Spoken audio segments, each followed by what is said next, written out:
Good afternoon, everybody.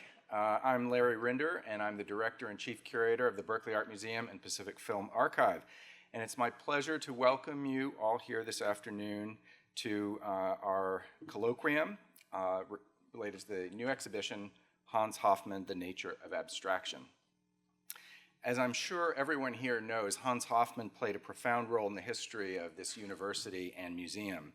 And we're going to hear, I'm sure, more about the details of this later, but in brief, Hoffman came to Berkeley, his first voyage to the US in 1930 to teach a summer art course, and then he returned again in 1931.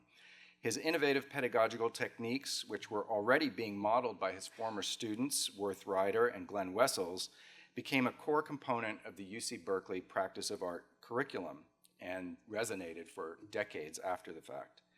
Much later in the 1960s, Hoffman made an extraordinary gift to the museum of 47 of his paintings, as well as funds to help build a new museum building. The presence of Hoffman's art at BAM PFA has functioned as a kind of institutional DNA and has inflected everything that we do with the spirit of adventure, creativity, and innovation.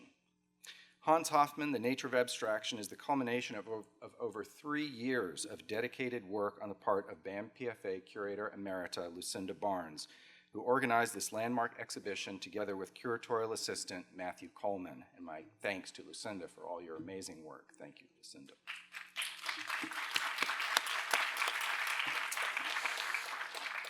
The exhibition is made possible with lead support from the Renata, Hans, and Maria Hoffman Trust. Major funding has been provided by Bob and Dana Emery and Elisa Edelstein Warner, along with additional support from Charles and Naomi Kremer, the Terra Foundation for American Art, the Nancy and Joachim Bechtel Foundation, and an anonymous donor. Today's program features 4 leading authorities on Hoffman: Norman Kleeblatt, Ellen Landau, and Michael Schreyach, as well as Lucinda herself. It will be framed and moderated by Alexander Nemerov, who graciously agreed to return to BAM PFA after having played a similar role so wonderfully for our Charles Howard Symposium last fall. Nemerov is a celebrated author, public speaker, curator, and professor of art history. His close readings of visual artworks open pathways of personal understanding and meaning making for his students and readers, underscoring the relevance of the humanities in our civic and personal lives. Last spring, Nemerov delivered the 66th annual Andrew W. Mellon Lectures at the National Gallery of Art in Washington, D.C. He is chair of the Art and Art History Department at Stanford University. And now, Alexander Nemerov.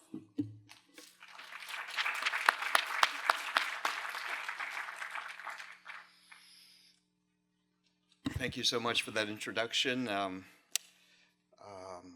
Thank you all for being here. This is an honor and a treat for me. I think what I will do is just briefly make just a couple of framing remarks, then introduce the speakers, and I will return then at the end of the talks to moderate the discussion you can see is all set up for us here. So what are my remarks?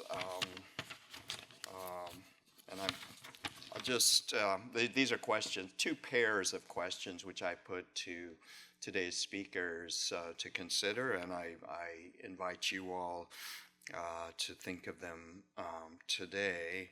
I know these are questions that I'm concerned with in my daily life as it relates to art, and that these questions transcend a symposium. So what is the first pair, which is first pair of questions, which is, how do we avoid the impression that Hans Hofmann's art is just art?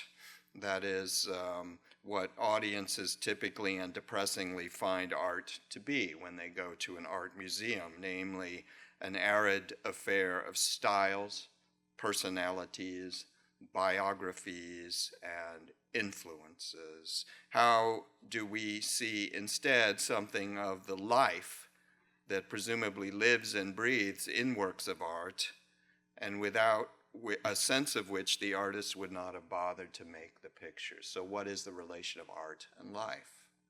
And I could put that question about Hoffman, I could put it about Vermeer, doesn't really matter. It seems to me it's always at issue. But here is then the second part of that first pair of questions. How, in Hoffman's case, do we connect art to life, but also understand that art is art? That is, art is a thing unto itself, and that for those willing to undertake the journey, which all of us, by virtue of being present in this room, must be to some extent willing to take that journey. How is it that for those of us, such as ourselves here today, that life can be approached only, or at least mainly, through the artifice of art? How do we understand what even life is only, or at least mainly, through art? So, yes, we want to find life in the art. We want to get beyond all the art history, razzmatazz or rigmarole, but also we have to understand that there is something called art, which is a thing unto itself, that we need to take the journey into if we're going to feel ourselves to be more alive for the experience. And here's my second set of questions, which have to do with the present and the past too. You know, we're considering art that was made in the mid-20th century.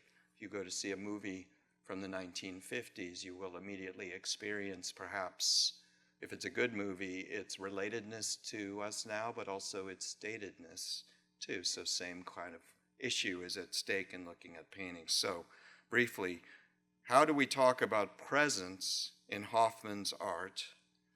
That is, the now, the immediacy of it, in light of all the critiques of presence that began emerging even before the paint was dry on his last pictures. So the idea of presence, nowness, immediacy, all the sort of thunder and lightning that Hoffman would have committed his art to as the stuff now in our more skeptical age of false consciousness, different seductions and cons even, that ask us to like lose our right mind, our rational mind. So how do we then approach these present-making works of art from our position of detachment and skepticism? And then, okay, about pastness or datedness, how do we talk about the historicity of Hoffman's paintings, the feeling of mid-century America in them, for example, without defaming them as period pieces? How do you talk about something being dated without saying it's just like belongs to its era, it's of no concern to us? Those are my framing questions. I'm now going to introduce very briefly our speakers in their order of appearance. Lucinda Barnes, of whom you've heard mention already, is curator emerita at this museum after serving for many years as chief curator and director of programs and collections. She has curated and co-curated many exhibitions for this museum, including Measure of Time, Human Nature, Artists Responding to a Changing Planet, American Wonder, Folk Art from the Collection, and Creation in Form and Color, Hans Hofmann. Her current exhibition, Hans Hofmann, The Nature of Abstraction, which occasions this program, is the culmination of over 3 years' work. And prior to being here, Lucinda was executive director of the Boise Art Museum in Idaho, and she has held senior curatorial posts at the Museum of Contemporary Art, Chicago, the Allen Memorial Art Museum at Oberlin College, and the Newport Harbor Art Museum, which is now the Orange County Museum of Art. Norman Kleeblatt is a New York-based curator and critic. From 2005 until 2 years ago, he served as chief curator at the Jewish Museum in New York, where his exhibitions were known for their originality and broad range. Among them are The Dreyfus Affair, Art, Truth, and Justice, Painting a Place in America, Jewish Artists in New York, 1900 to 1945, Too Jewish, Challenging Traditional Identities, and Mirroring Evil, Nazi Imagery, Recent Art. And more recently, His exhibition, Action Abstraction, Pollock, de Kooning, and American Art, 1940 to 76. Mel Bachner, Strong Language, and with the curator Stephen Brown, From the Margins, Lee Krasner, Norman Lewis, 1945 to 1952. Norman has received fellowships and research grants from the Getty Research Institute, the National Endowment for the Arts, the National Endowment for the Humanities, and the Rockefeller Foundation, and has published widely in leading art journals. Michael Schreyach is Associate Professor of Art History at Trinity University in San Antonio, and he is the author of a major essay for this exhibition's catalog. Michael has held a Terra Foundation visiting professorship at the JFK Institute for North American Studies at the Freie Universität in Berlin, and he is the author of the noted book called Pollock's Modernism. And then last, Ellen Landau, with whom I had a job interview many years ago. Do you remember that, when I was a whippersnapper? Yeah. 1992, just want to put it in context, is the Andrew W. Mellon Professor Emerita in the Humanities in the Department of Art History at Case Western Reserve University.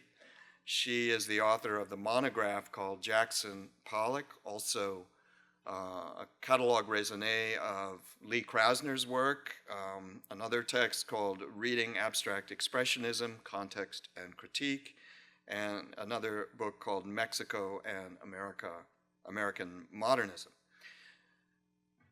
Ellen's curatorial projects include a joint retrospective of Pollock and Krasner for the Kunstmuseum in Bern, an exhibition for Boston College about the artistic relationship between Pollock and the photographer-designer Herbert Matter. And recently, she has provided 2 essays in conjunction with the Getty's 2013 showing of Pollock's magisterial 20-foot long painting called Mural, the painting he made for Peggy Guggenheim, another on Elaine and Willem de Kooning's portraits for the exhibition Women of Abstract Expressionism at the Denver Art Museum, and also Ellen has been the author of a study of Robert Motherwell's relationship with the Surrealists for the Journal of the Archives of American Art. Those are our 4 very, as you can tell, distinguished speakers today. This should be a lively program. I look forward to our discussion at the end. I'd like now to welcome Lucinda to the podium. Thank you.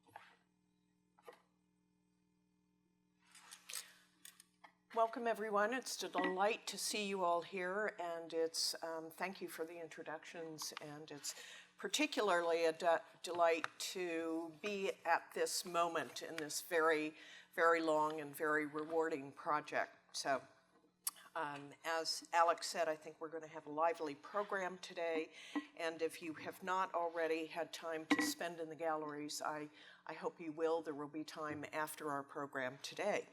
And the exhibition continues on through July 21st, and happily it will be traveling to the Peabody Essex Museum in Salem, Massachusetts, opening in, I think, on September 21st in the fall, and running through the end of the year. So we're really quite happy about that. Briefly, I want to give you some background about the exhibition and how the exhibition came about and what our intentions for the exhibition and book were. You will be hearing in great detail some wonderful investigations of particular topics from the other speakers today. So, in brief, this exhibition and catalog reconsider Hans Hofmann's artistic painterly practice from the mid-1930s to the end of his life in 1966. The 2014 publication of the Hans Hofmann Catalogue Raisonné of Paintings, which is a 3-volume comprehensive visual compendium of more than 1,600 paintings, accompanied by extensive provenance, exhibition, and publication histories. This, in particular, has facilitated many fresh avenues of exploration toward reconnecting Hoffman's late signature paintings, like the one you see before you, such as The Way to the Stars from 1962, with dozens of remarkably robust and prescient paintings, particularly from the 1930s and 40s, such as Fantasia on the left from 1943 and an Untitled Landscape from about 1935. Many of these early works have not been exhibited or published beyond the catalogue raisonné in decades. And in some cases, works that are in the exhibition that were created almost simultaneously, have not been together since they left Hoffman's studio. So it's an opportunity for us to look again at the stages of progress in his work. And here we have Fantasia again with one of the late paintings in the exhibition, Fermented Soil from 1965. Our intentions for the exhibition and book have been to foreground Hoffman's vital and steady process of experimentation, stylistic, technical, and conceptual experimentation, and his relentless investigation of the conditions and variables of creation, all toward advancing artistic essence and truth.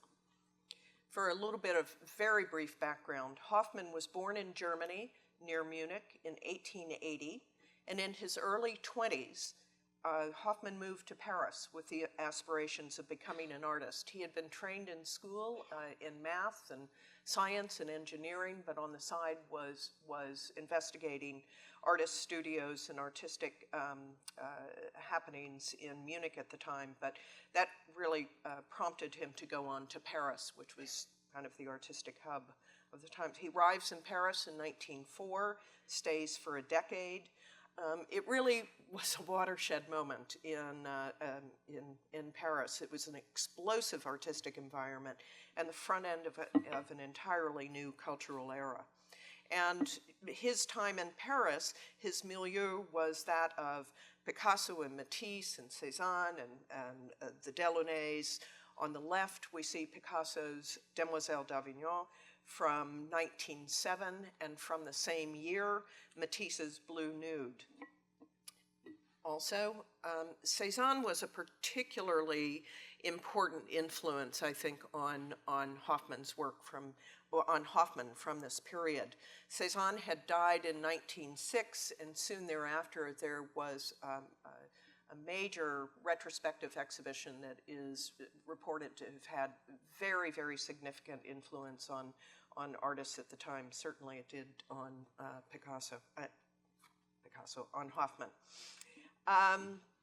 This is Cézanne's. We have a still life from the late 1890s, and one of his late versions and visions of Mont Saint-Victoire from about 1902, 1903. In the summer of 1914, after a decade of being in Paris, Hoffman and his soon-to-be wife were traveling outside of France, and World War I broke out. And as German nationals, they could not return to France. They had to leave everything behind. They went back to Germany and resettled in Munich. And Hoffman had a lingering lung damage. He had lingering lung damage from an earlier case of tuberculosis, so could not serve in the military. And he needed employment, so he actually started teaching and then opened his own school in 1915, which immediately attracted students from across Europe and a number of American students who were in Europe at the time.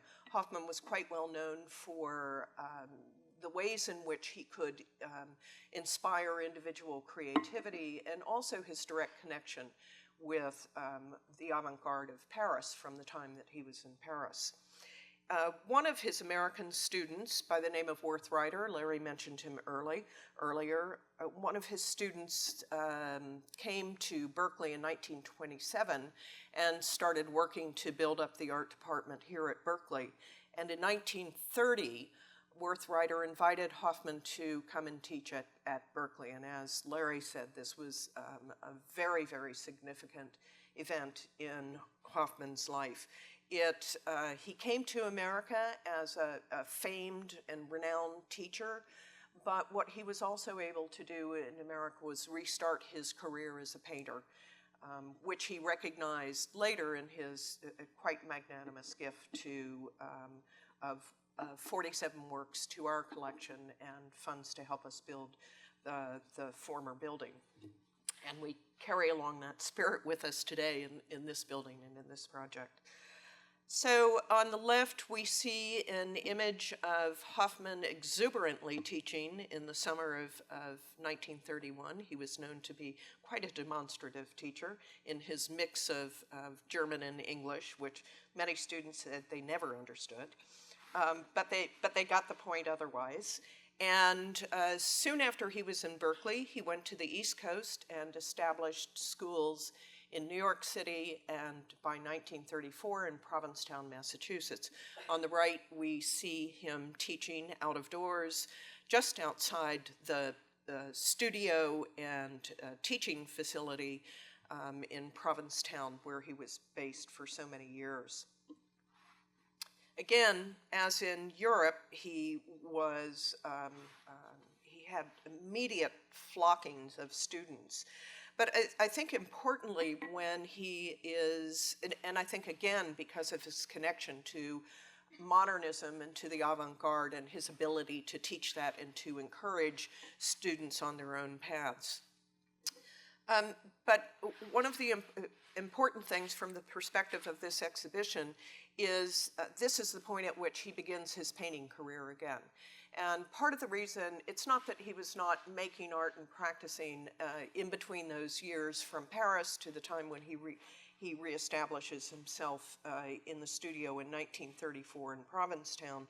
It is, I think it was more a situation of he did not have a stable studio. He had a nomadic life, he had an unstable life because of conflict, because of international conflict and trying to resettle himself. And once that happened on the East Coast, he does go back into the studio.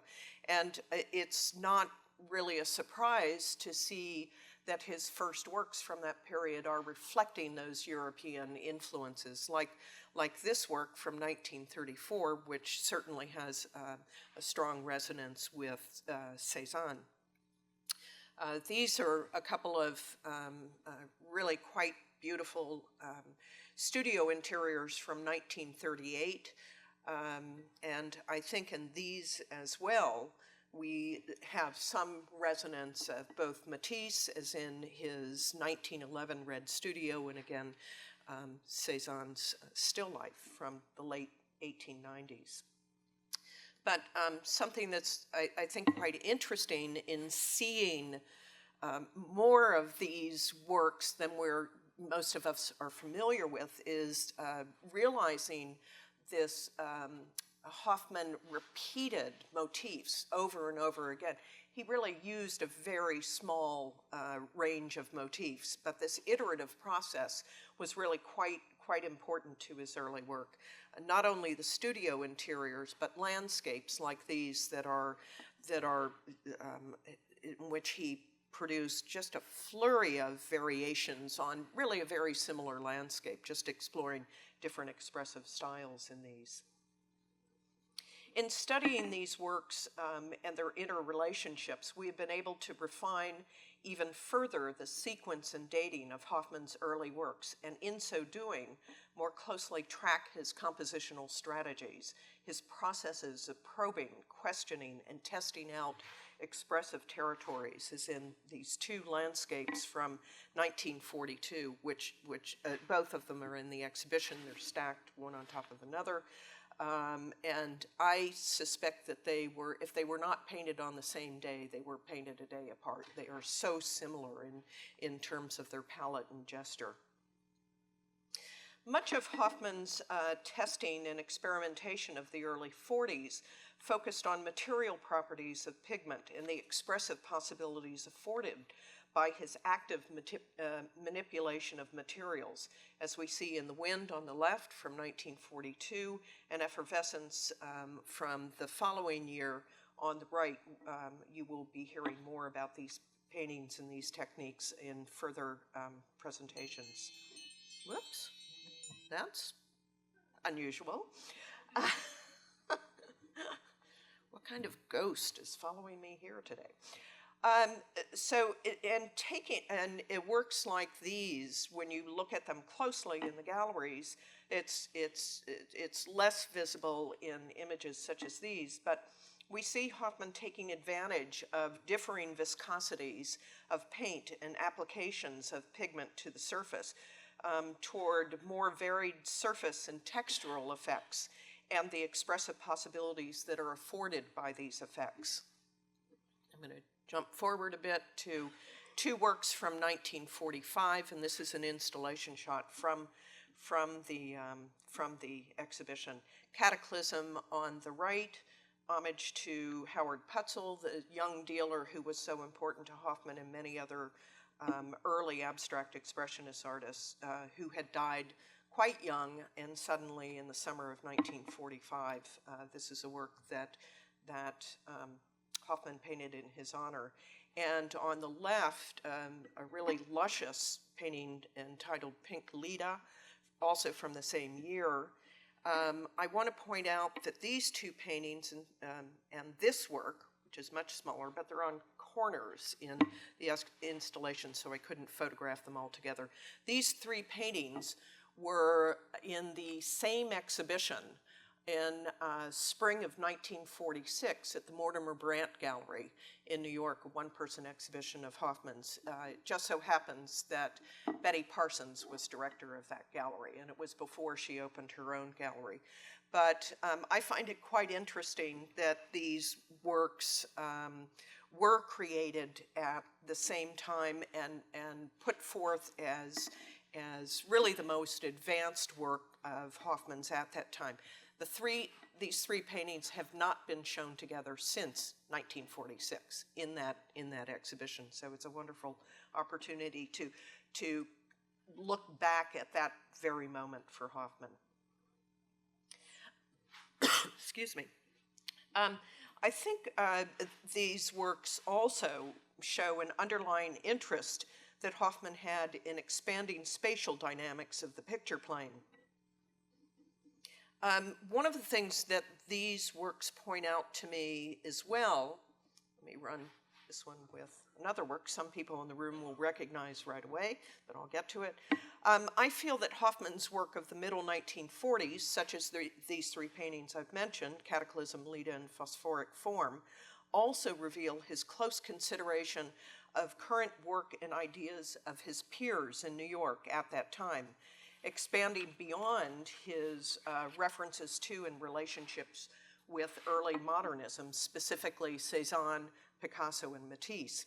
Phosphoric Form on the left, Hoffman's Phosphoric Form, I'm pairing with one of a number of studies that the Viennese architect who was based in New York by the name of Frederick Kiesler made in developing ideas around his architectural project titled The Endless House. And this particular design is from 1947. These are concurrent works. Hoffman and Kiesler knew each other through personal circles, but I think they knew each other's work quite well as also. In this case, Hoffman's biomorphic abstract shapes bear an interesting relationship to the structural forms in Kiesler's various studies for Endless House, which occupied him for many, many years. Both artists aimed toward pictorial systems organized around continual tensions of oppositional values, positive, negative, interior, exterior, and concepts of flux and continuity. Other artists at the time who Hoffman paid very close attention to, and I think in a way had conversations with in his work. Joan Miro, who you may hear more about in one of the presentations coming up. The Miro on the left is actually a work that was in Hoffman's personal collection, and he referred to it in a number of paintings from around this time. The work on the right is Hoffman's Exaltment from 1947, and I'm showing Exaltment also might strike you as an odd comparison with sculpture by the Russian avant-garde artist Naum Gabo, who a linear construction from just about this same time. Gabo was exhibiting, a great deal of attention was being paid to Gabo at that time, and Hoffman certainly would have seen these works. I think he had a major exhibition at the Museum of Modern Art in early 1948. But Hoffman was aware of these ideas, and Gabo's sculptures, in terms of Gabo's, I think his sculptures of embodied volumetric energy certainly caught the attention and interest of Hoffman's own explorations of spatial dynamics. Hoffman was sharply attuned to artistic currency around him in New York. He constantly encouraged his students to visit exhibitions, to go to museums, and to really be current with what was developing. And this was also a steady practice of his own. The same year as Exaltment, he painted this work, Submerged, 1947. And in this work, I particularly see a structural relationship, a kind of a continuing use of this structural base that we saw in his earlier studio still lifes, the tabletop still lifes like this one on the left from 1936. And I'll show you with another work that is concurrent with Submerged on the left, a painting that's actually titled Studio from 1947. It's as if he is referring back and projecting forward as he is moving forward in his work. Oh, and then one more, we're seeing Studio on the left from 1947 with a work from 1950 entitled Push and Pull. I think if you follow this sort of sequencing, you really do see the remainder and the continuing reference to these structural bases. And another bit of comparison back, at this fluctuating period for him. As Hoffman moves into the late 1940s and early 1950s, his paintings seem to be wrestling between representation and abstraction, and even within a single composition. I think you will see this. On the left is Bacchanal from 1946. Unfortunately, it couldn't come to the show, but is still illustrative, with Morning Mist from 1958. Let me push this a little further, and a comparison with Goliath from 1960.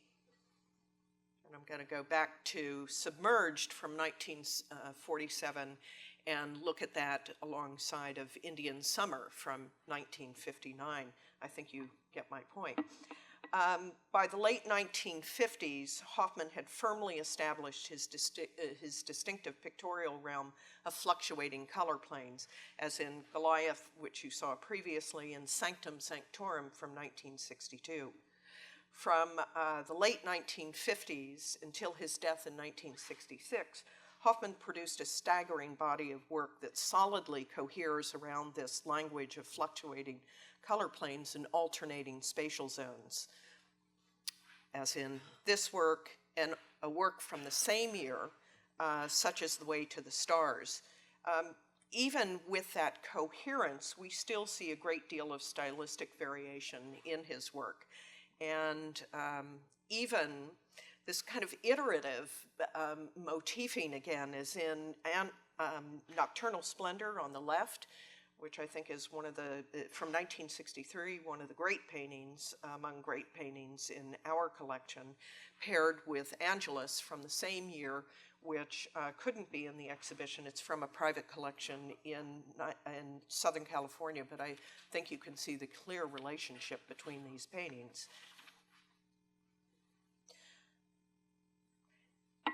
From this rapid fire journey through Hoffman's various experiments and explorations and stages of development, I want to leave you to consider a couple of his final works, such as Fermented Soil from 1965, a work that's here from the Smithsonian American Art Museum, forgive me, and one of the absolute final works in the show. This is entitled Ora Pro Nobis from 1964. Fermented Soil was from 65. Ora Pro Nobis, Pray for Us, was in his final exhibition in January of 1966 at the Samuel Coots Gallery. Hoffman was having almost, I believe, annual exhibitions up until this point of brand new work, always new work. And I think this is something that is so extraordinary in looking at this work that he produced in his late 80s. And he was always pushing toward what is my newest work, what is, and promoting the strength and the fortitude of this newest work. And as I said, this was in this final exhibition in 1966. Hoffman died just a few weeks after the exhibition opened. In considering this gorgeous painting, I want to go to the words of a Bay Area poet by the name of Bill Berkson, late Bay Area poet, who in 1966 wrote a review of this exhibition and an article for, I believe it was Art News, honoring or overlooking the career of Hoffman. And Berkson wrote, "It was astounding to see how many ideas and techniques of painting Hoffman commanded. In the last decade, his work seemed like that of a natural, a learned young painter who, finding his self-control, discovers that painting is infinitely available to him. He had a faith in painting as an ideal activity for reasonable men. In a sense, his rectangular slabs of paint, which punctuate surfaces otherwise in flux, are the emblems of that faith. And then, so are the slightest squiggles squeezed just so from the tube." Thank you.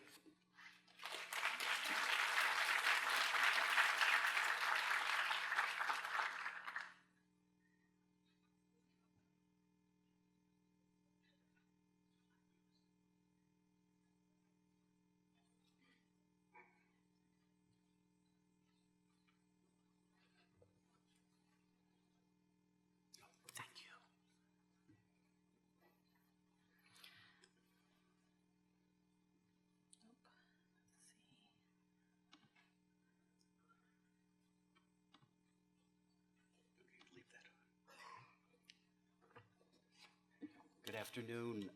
Thank you, Lucinda, Larry, Alex, Michael, and Ellen for co-conspirating today or conspirating to create the exhibition, which I just peeked at before. It looks fantastic, and which from that and from the text today or questions today, we hope to learn a little more about Hans Hofmann. In any event, I can just hear Hans Hofmann tell critic Clement Greenberg in 1955 that for much of his early work, and the early work extends into Hoffmann's 1950s, he had been, quote, sweating cubism out, unquote. The sweating metaphor evidently referred to the impact of cubism on much of Hoffmann's career, as well as his own personal fusion of cubism and fauvism. Likewise, this sweating encompassed a number of other influences: expressionism, automatism, orphism, surrealism, etc.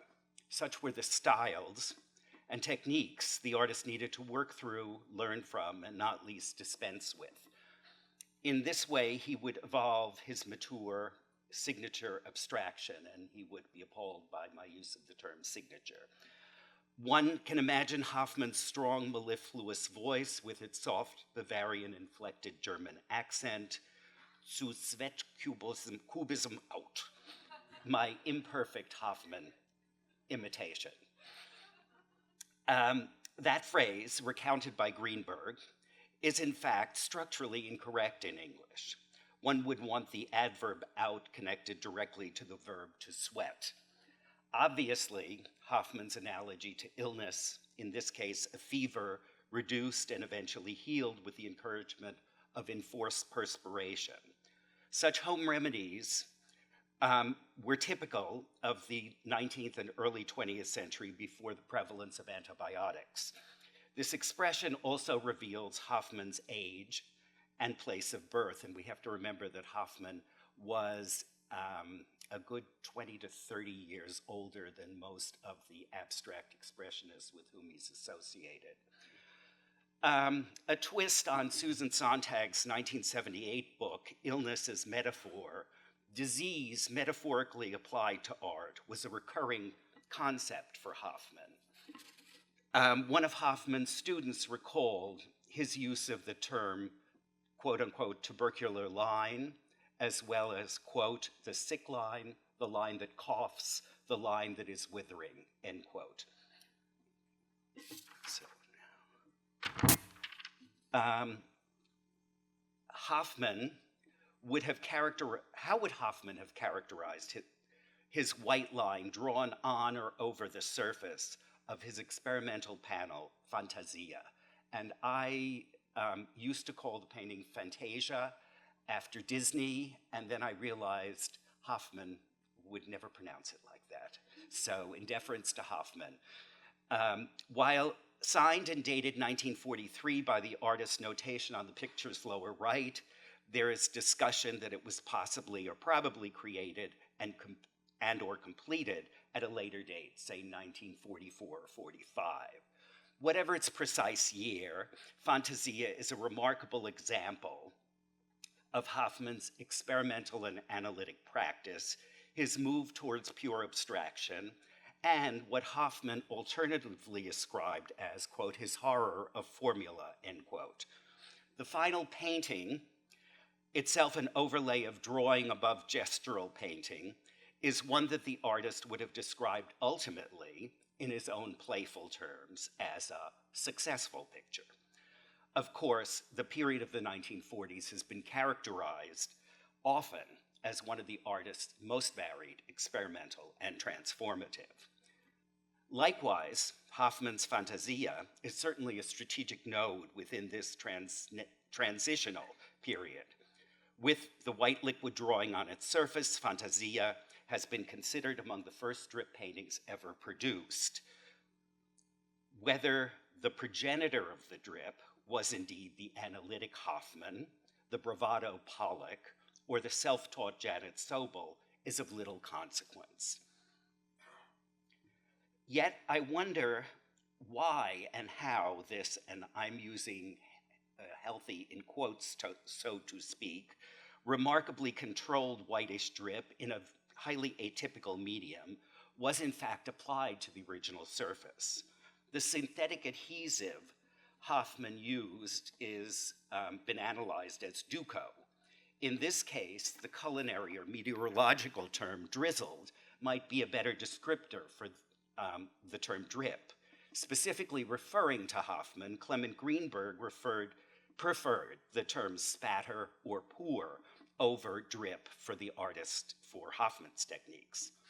When examining this picture in the conservation laboratory at SF MoMA, I was told by conservators more than 12 years ago that the medium of this off-white overlaid skein was an early version of polyvinyl acetate, later known as Elmer's glue.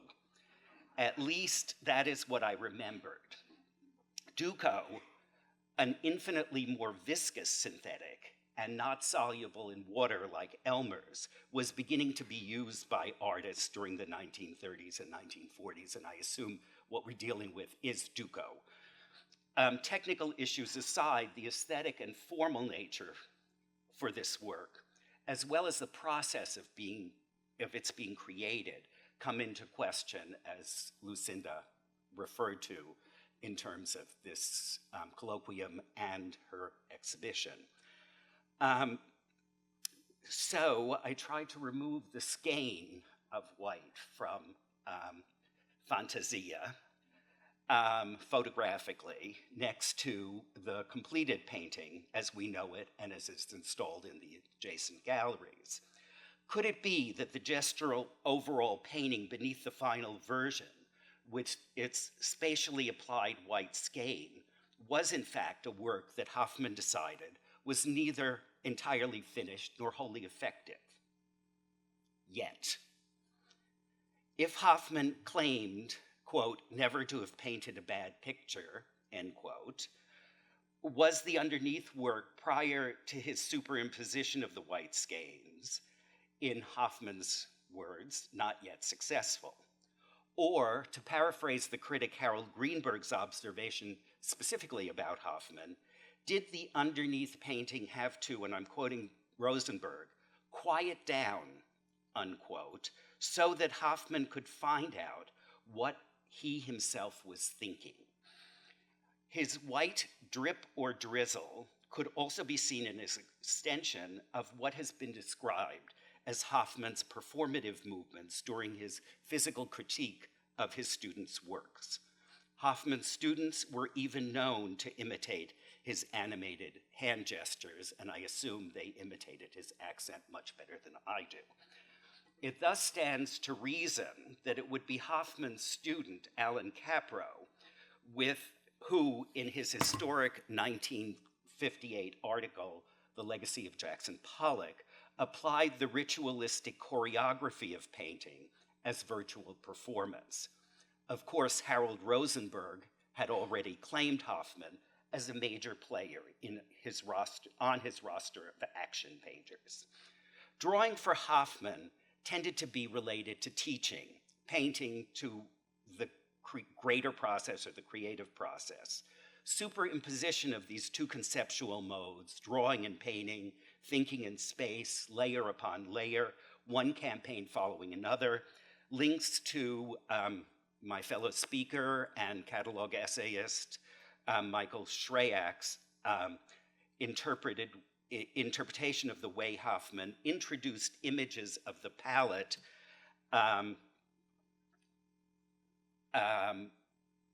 to his still life roundtable on red with palette and painting of 1938.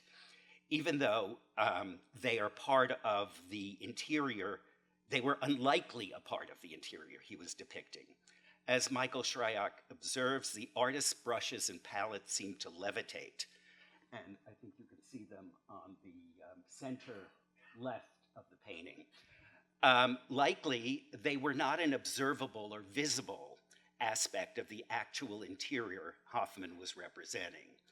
Although, to Schreyach, they refer to the outside means or tools of the picture's manufacture.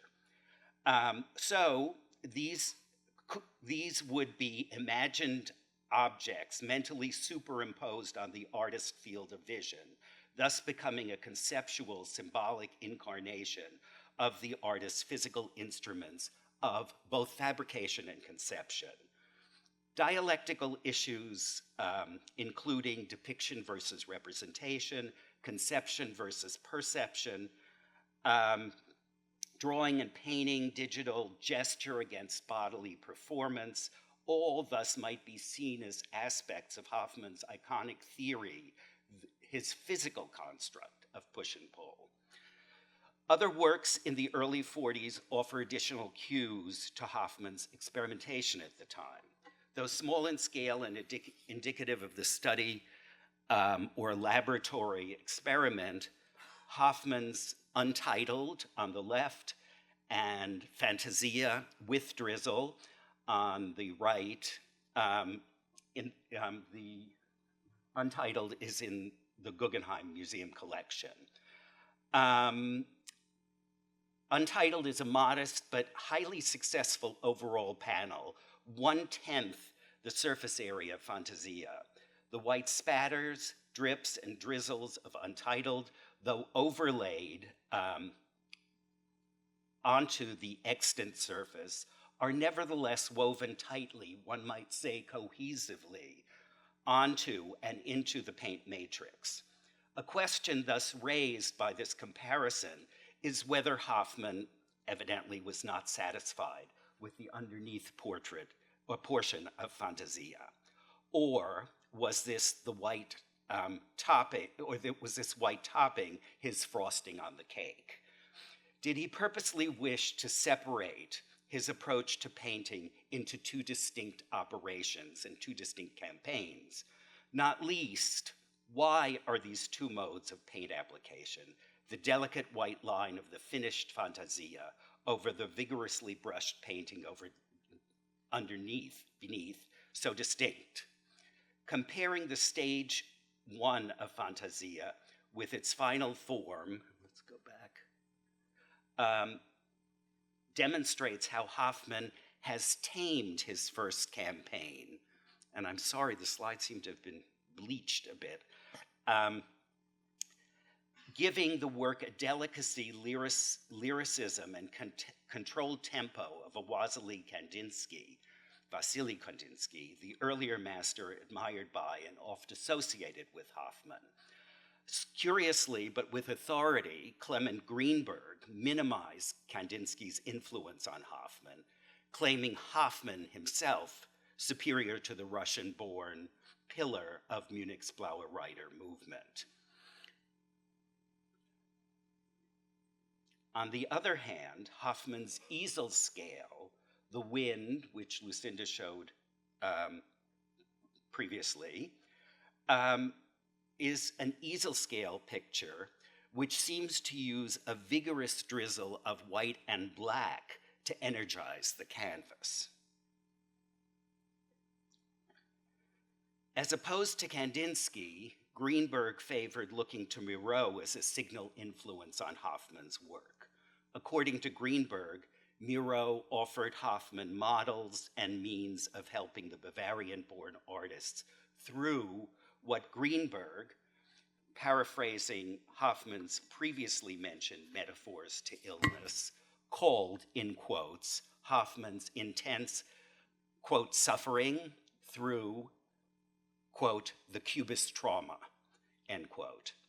And indeed, we realize that Miro, already during the 20s, was playing with various manners of paint application, such as washing the paint layer with turpentine to allow the pigment to move, to flow, to run onto the canvas. For a short time in the 1940s, such juxtaposition and or superimposition of drip over gesture, drawing onto painting, was evidently Hoffman's experimental remedy du jour. The technique allowed Hoffman to cool down the feverish paint on the surface of the canvas, thus creating a new means of effect, and in the case of Fantasia, toning down the heat of the picture. At other times, as in The Wind, it seems that his drizzle or drip energized the underneath layer. This was Hoffman's remedy, his means of healing, or giving pictures greater vigor, whatever was necessary. Thank you.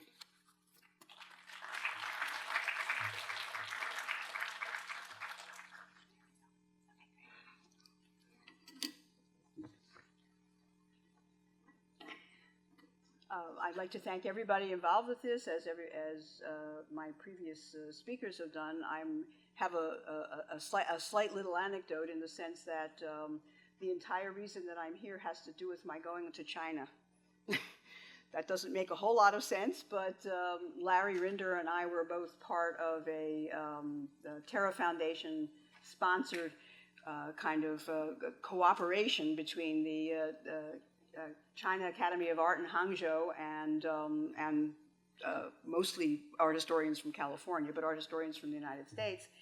And Larry at that time told me that this show was going to be organized and so forth, and I reminded him that I'd written my dissertation on Hoffman and blah, blah, blah, and he said, oh, well, you'll have to meet our curator, Lucinda Barnes, and I said, well, I know her from when she was at Oberlin, and so on, and as Larry said last week at the opening, we cooked this up in China, my association with this. So I'm very grateful to Larry, and I'm grateful to Lucinda, and enjoying very much the association and how fabulous the show came out. Okay. In a delightful conversation I had with the artist Pearl Fine before she died in 1988, one of the subjects we naturally discussed was the impact of Hans Hofmann's teaching, both for Fine's own development and that of like-minded friends also enrolled at his School of Fine Arts in New York beginning in the early 1930s. Fine vividly recalled Hoffman barking in a thick European accent that he had, quote, nothing to teach them. Yet, as she explained, he did make things happen a lot faster than they would have happened by ourselves. It was under Hoffman's tutelage, Fine also remarked, where she first figured out what a picture should look like and what it should mean. Now, keep that in mind. Much has been written about the significance of Hans Hofmann's role as abstract expressionism's so-called pedagogical master. For eager young Americans, his direct knowledge of Cubism and Fauvism, as well as additional avant-garde styles he'd experienced in Paris, Lucinda told us about that, provided a welcome antidote to other, more academic curricula. Numerous of his students in Munich, Berkeley, New York, and Provincetown later granted interviews, as among others, both Pearl Fine and Lee Krasner did with me. And here's a picture of her at the Hoffman School, Krasner. Such first-hand reminiscences add much-needed nuance to Hoffman's artistic history. So I'm going to be giving a talk that's a little bit different than some of the other speakers here.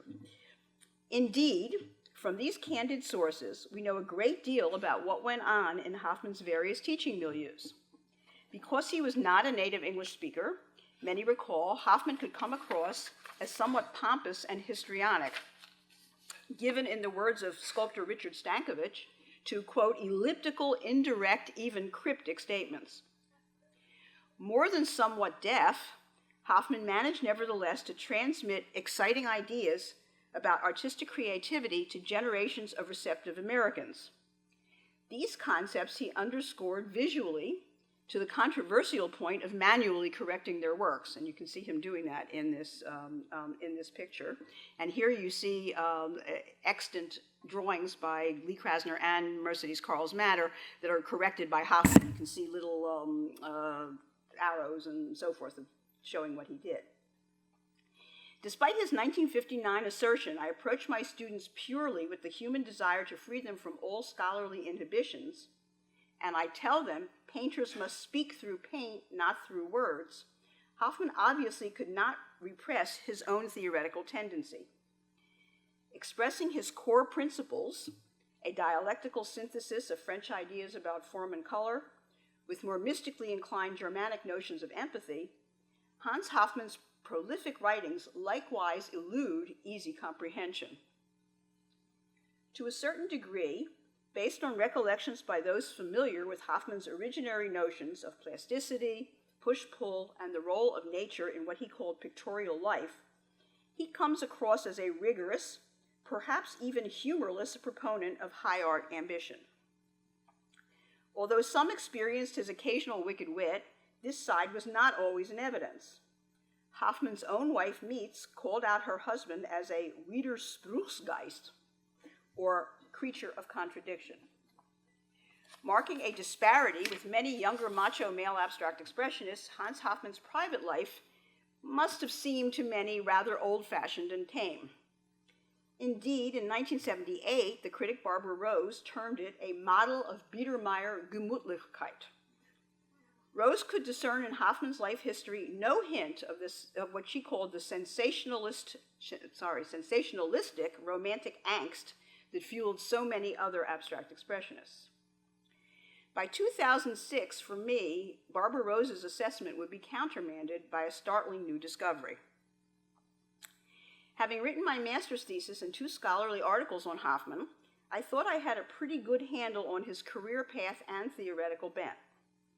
During a trip that year, 2006, to New York for research on the artistic and personal relationship developed during the 1940s between Mercedes Matter, another of Hoffman's talented students, some of whose drawings you just saw corrected, and her husband, the Swiss-born photographer and graphic designer Herbert Matter, with Lee Krasner and her husband, the painter Jackson Pollock, Alex Matter suggested I might want to examine a packet of letters found after his mother died in the drawer of her bedside table. Hoffman had written many of these to Mercedes throughout the 1930s, using the pet name Jeannette based on her saint's day. And others were sent to Alex's parents during World War II when the family temporarily relocated to Los Angeles. An additional previously unknown cache of correspondence came to light around 2006. These were letters written to the Matters by Krasner and Pollock. As you can see, they always called her Carls, and we'll get to that. While perhaps a select number of additional American students could also claim a special connection to the master, none apparently knew him in quite the same way or meant as much to him as Mercedes Matter, a daughter of Philadelphia modernist Arthur Beecher Carls, whom Hoffman initially met in Paris. In one letter written around 1935 to Mercedes, he describes his, quote, friendship with her as one of the noblest in my life, and only a short time before, Hoffman had painted her full-length portrait, an unusually personal subject for him at this time. Extant photos confirm the depth of Hoffman's relationship with Mercedes, especially during the early to mid-1930s. I should mention here that Hoffman and his wife became separated from 1931 to 39 while she was trapped in Nazi Germany. In later years, although they developed a cordial relationship, Meets would sometimes refer to Mercedes as, quote, that girl my husband was in love with. So, what can a careful reading of Hans Hofmann's correspondence with Mercedes Carls matter? Add to the fairly extensive first-hand record I've already described. There is much private material ranging in tone and meaning from the romantic, so surprising at first given their huge age difference, he was the age of her father, to what eventually devolved into the avuncular. During the war years, while the Matters were away, Hoffman delights in recounting in his quirky Germanic English juicy anecdotes about their mutual friends, especially Krasner and her growing involvement with the erratic and frequently inebriated Pollock. There's a great story about Pollock getting drunk and getting arrested in Provincetown in one of Hoffman's letters. But also concerning the doings of a wider variety of New York art world denizens. Certain lacunae in Hoffman's biography, such as his sojourn in Bermuda to obtain a work visa for the United States, can now be fleshed out. He seems to have had quite an interesting, albeit frustrating, time at the Princess Hotel in Hamilton. This is one of several letters, kind of giving that whole story. It is, however, from close reading of the unusually heartfelt passages where Hoffman discusses Mercedes' father and or expresses concern about her own artistic education and personal potential, that a more in-depth perspective on his own psychological and artistic makeup and imagination can be gained. What kinds of advice did Hoffman impart to a young acolyte for whom he harbored such obviously strong feelings? Around 1935, he scolded Mercedes, who already had by then an overactive social life, quote, you have only one obligation, the obligation to your work and what your work needs that you have to do, instructing her, as he endeavored himself, we assume, to make the painting medium an instrument flexible for highest vibration, as well as fitted to develop the greatest power in formal expression. Waxing poetic, Hoffman framed the roots of creativity in frankly sensual terms. To be an artist, he asserts to Mercedes, means to embrace the world in one kiss. But this kind of kiss, he said, could be as pure as Beethoven has done it in his Ninth Symphony. On December 6, 1934, her 21st birthday, Hoffman asserts to Mercedes that love is a spiritual, not an erotic manifestation of creativity. Elsewhere, he encourages her to discover the charm she really has and to believe in her own beauty, which you can see was quite extensive, appreciating that beauty's root lays inside of us, not on the surface. Writing to Mercedes and Herbert in California in 1945, Hoffman recounts a visit to her father's solo exhibition at Manhattan's Nierendorf Gallery, a retrospective of works he painted before a 1941 accident prematurely ended Arthur Karl's artistic career. Again, I think what Hoffman had to say about his friend's development, meaning the elder Karl's, sheds light on his own painting practice as well. Judging Karl's earliest work as belonging to the, quote, impressionistic period, in the end of which he paints as beautiful as Matisse, Hoffman considers his middle stage more problematic.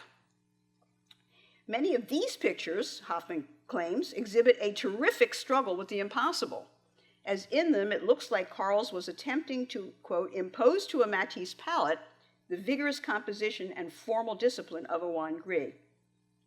After becoming aware of this discrepancy, Karl's, according to Hoffman, strove to eliminate all unnecessary formal ballast, allowing him to produce a masterly composition, steadily higher developed, that permits simplification of spatial content and makes the way free again that the colors may function free in greatest pureness. Hoffman asserts to Mercedes with emphasis, your father's work mirrors the accouchement, meaning birthing, of modern art. He is a very great man, a very great mind, a very great painter. I think in a lot of ways, you could take those exact same sentences and apply them to Hoffman's own work. He was seeing things in Karl's that he himself was doing. By way of return, the following year, Mercedes reviewed with high enthusiasm a solo exhibition in Hollywood that Hoffman had in May-June 1946. When he approaches canvases like the ones on view, and you see two examples here, Mercedes explains, it is not Hoffman the teacher, the analytic thinker, who dominates. Rather, instead, she said, it is the singing violence of pure color, expressive of the great and robust joy in nature, which is his, that now takes pride of place.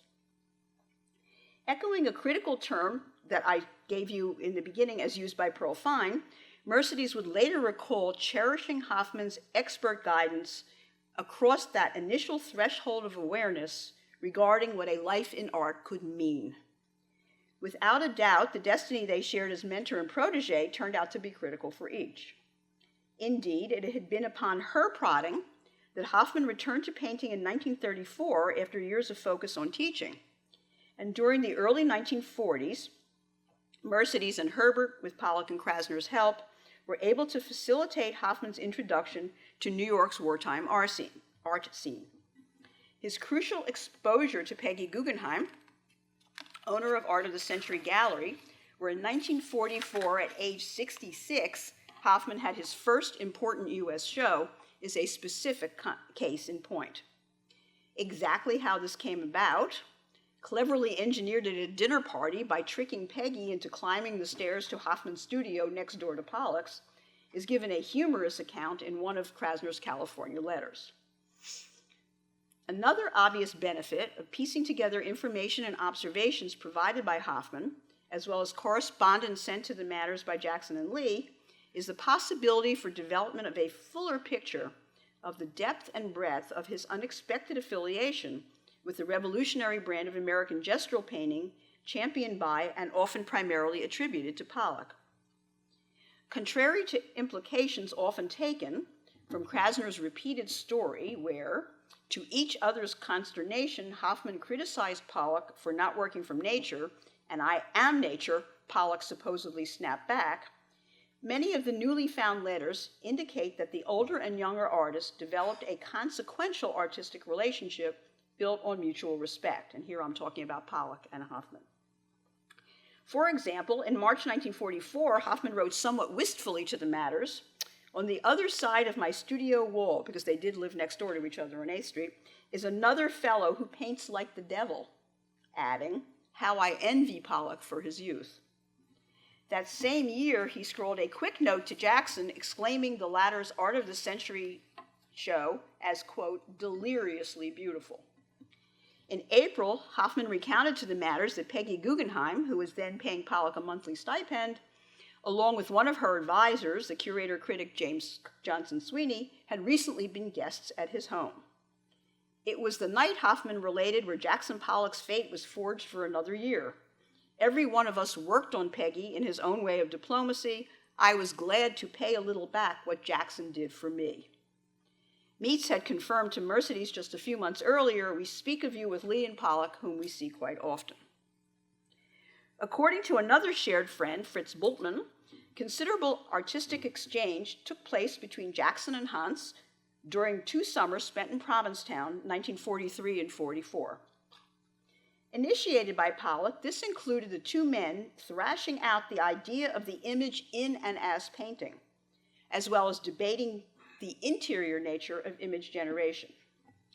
Both were already fans of Catalan painter Joan Miró, and you saw this before, this work owned by Hoffman.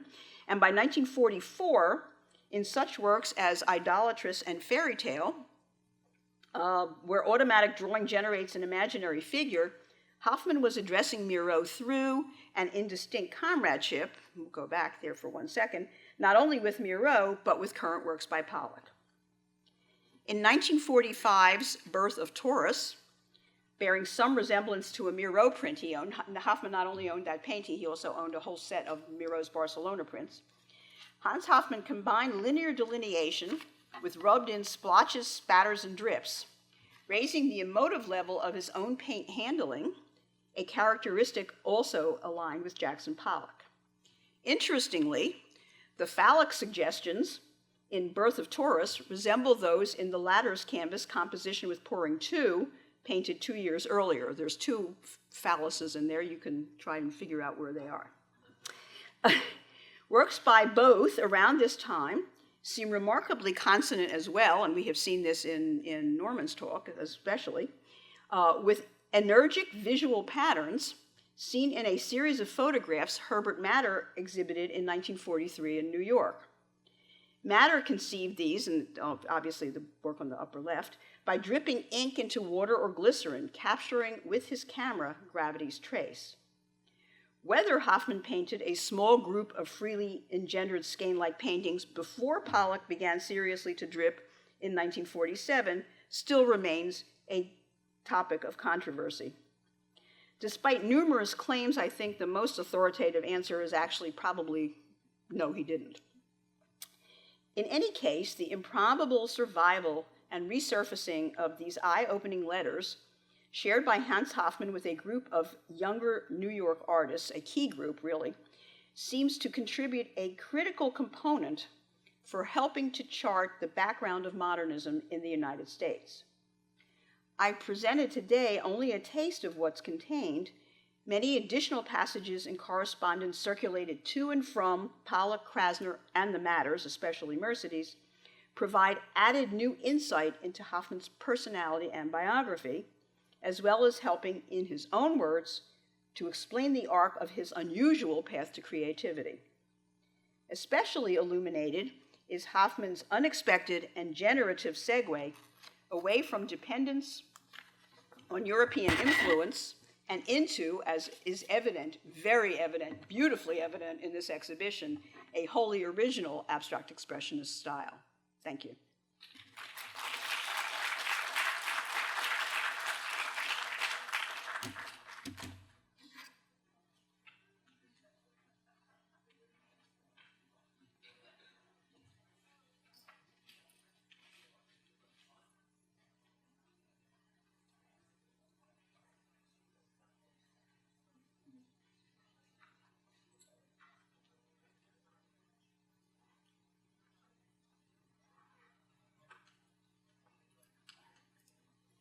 That was brilliant, thanks. Oh, sure. Are you talking again?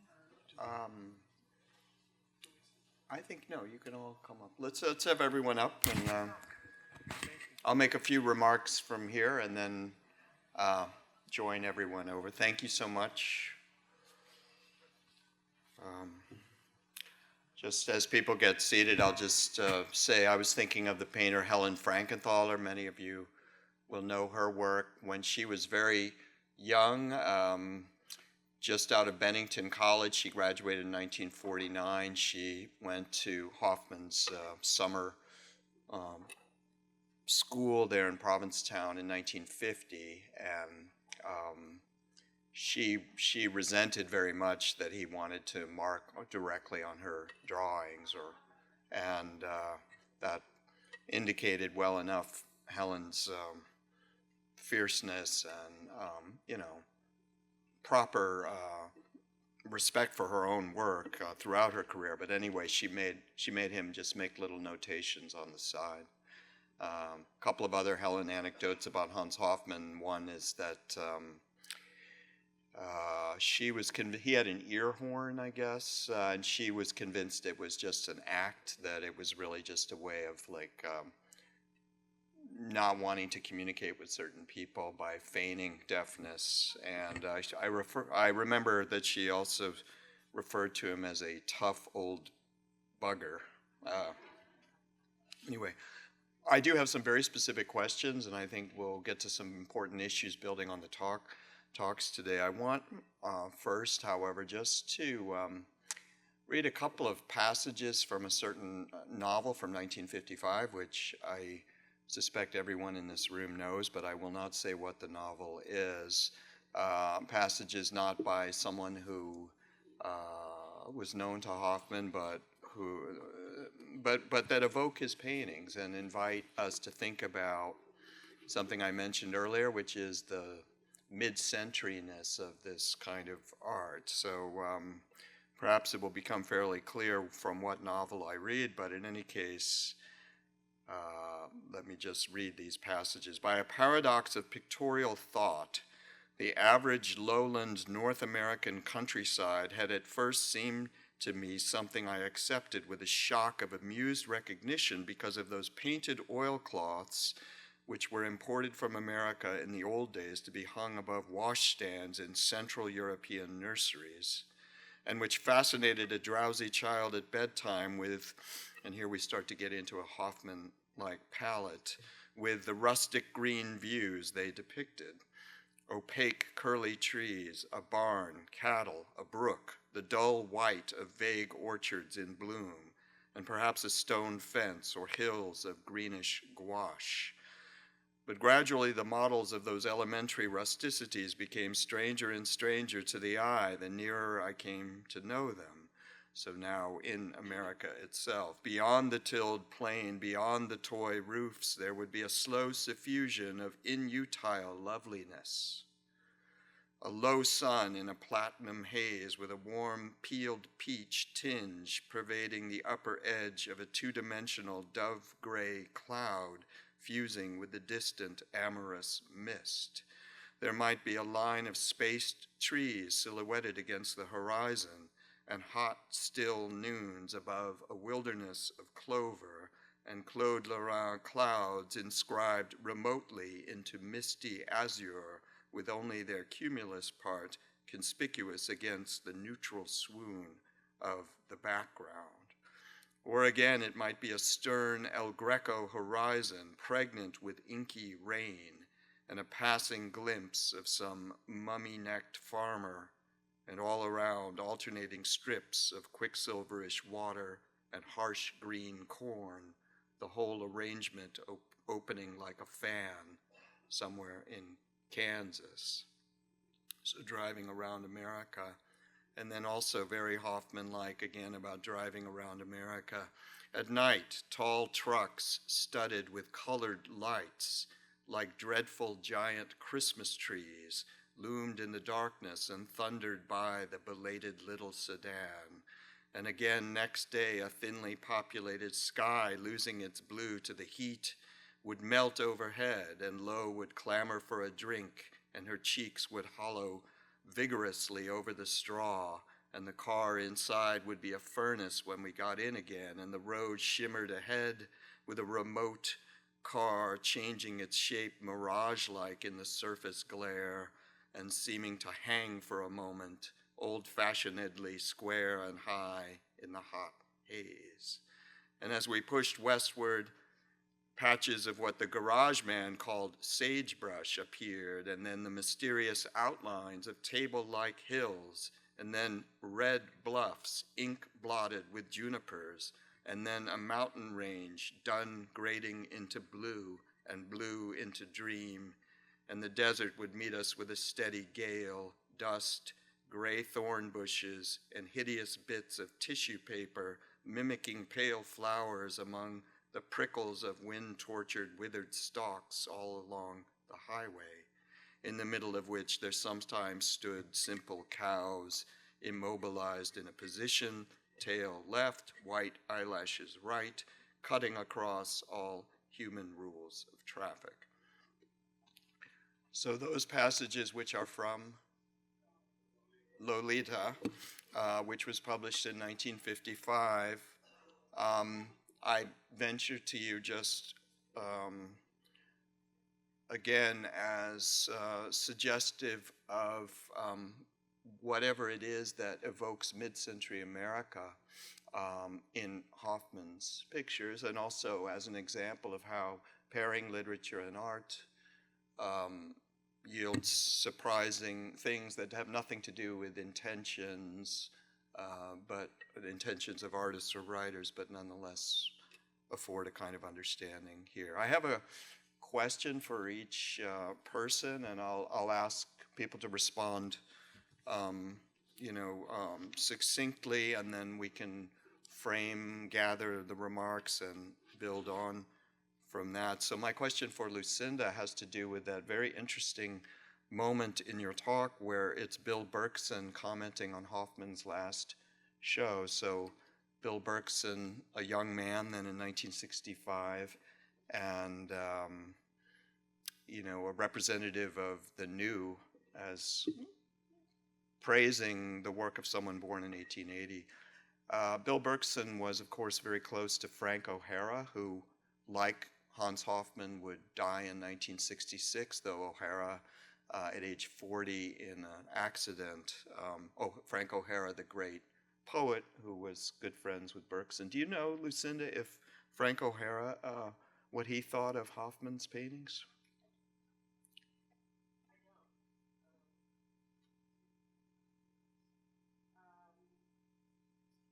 I don't, and that's a good question. I wish Bill were here to talk with him about that. Sometimes it's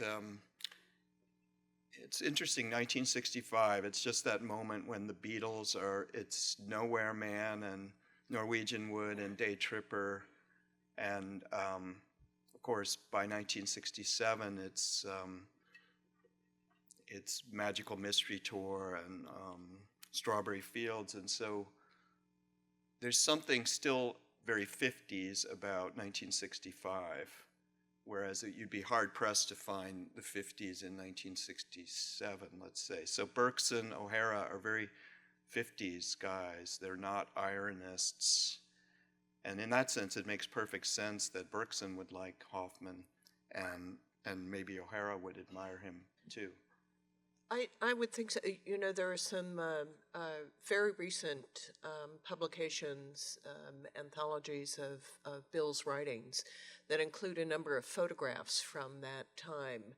And I know from Bill's wife, Connie Llewellyn, curator Connie Llewellyn, that that Bill did like Hoffman's work from very early on and admired it very early on. Yeah. And he had such a close relationship with Frank O'Hara and other poets and painters of the time that it seems as though that was part of their discussions, their ongoing discussions.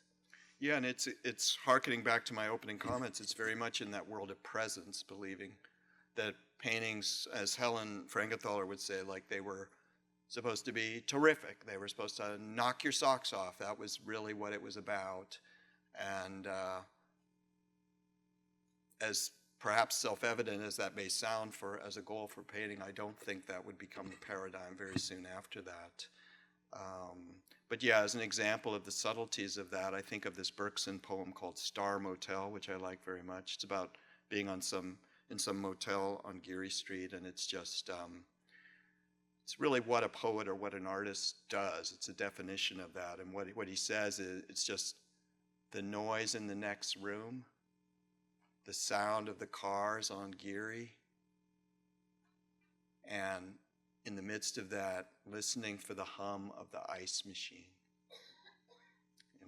That's what the poet does. That very subtle, almost imperceptible feeling or sensation. So my question for Norman has to do with this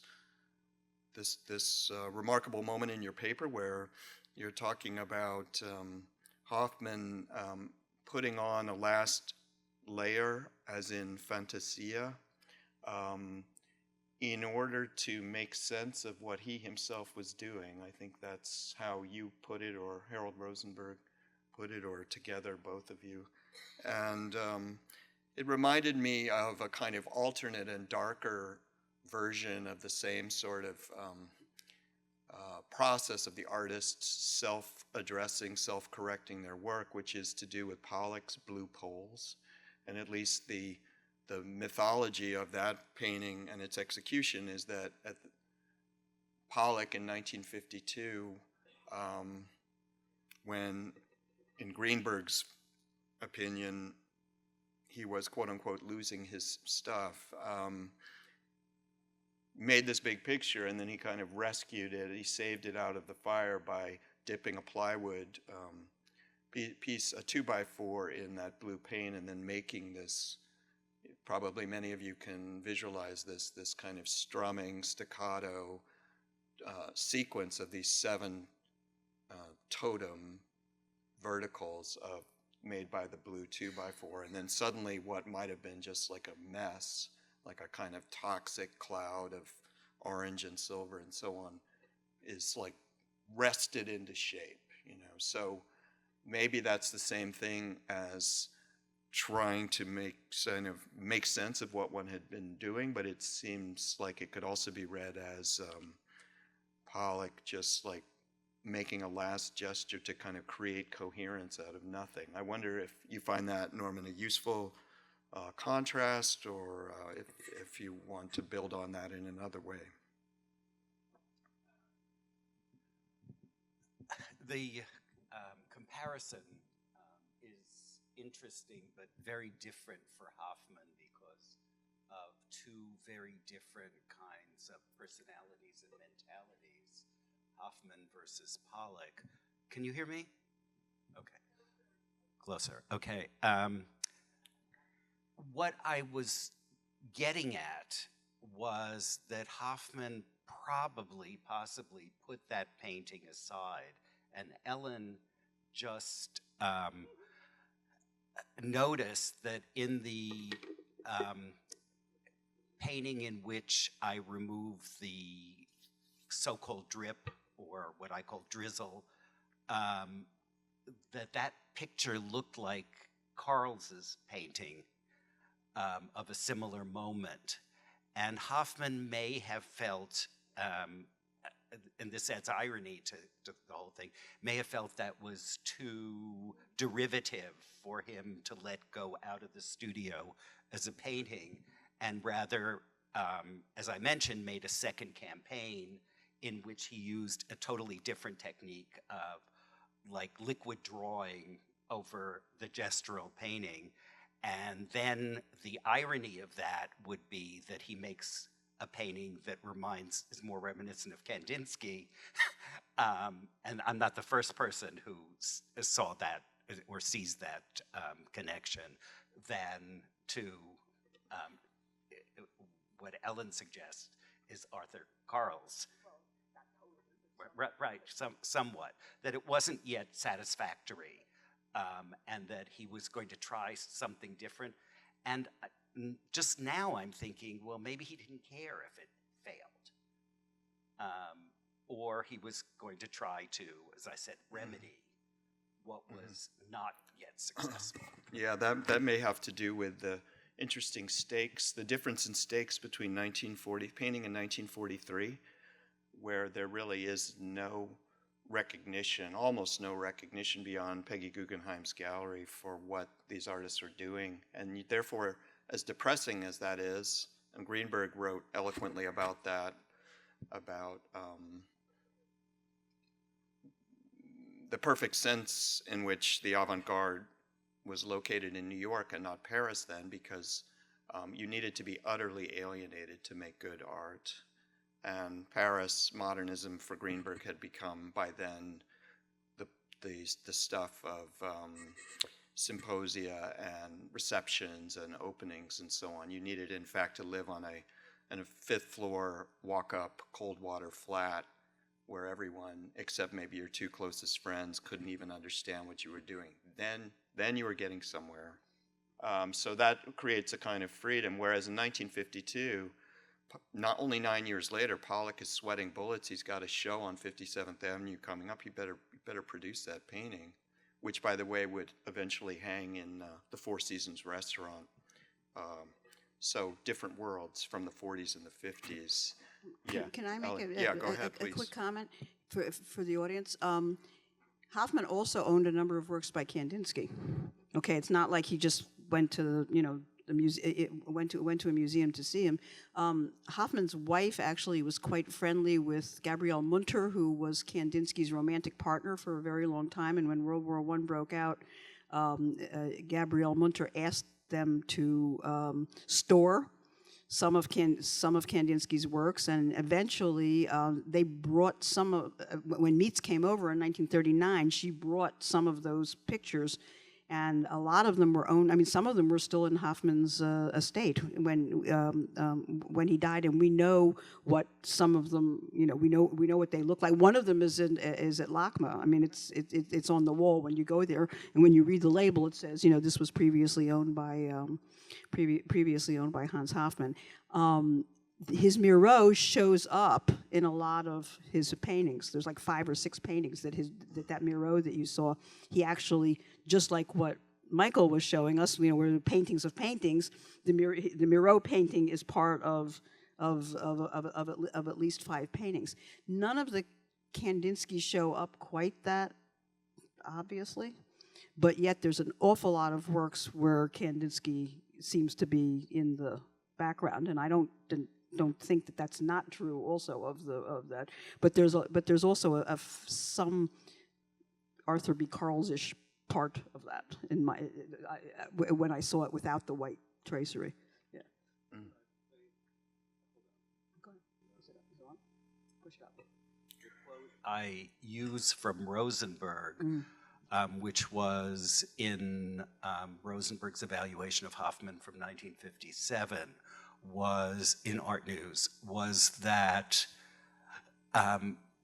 Hoffman needed to put his paintings down and step back and reevaluate them, and that whether or not he reevaluated them positively or negatively, or that they needed additional work, the way Rosenberg described that he had to step back, cool down, and see what was there, and one assumes what needed to be added or subtracted. Lucinda. And if I could make a comment on this too, there is an interview with Elaine de Kooning from 1950 that appeared in Art News, in which she talks, and she spent 3 days with him in the studio, and Michael showed some of the photographs from that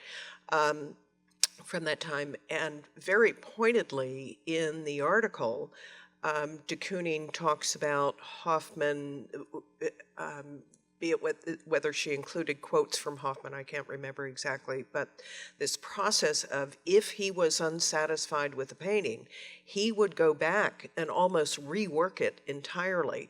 And he talked about the importance of a kind of immediacy of the painting being completed or pulled together in one fell swoop. And back to your wonderful exercise of removing the white drip.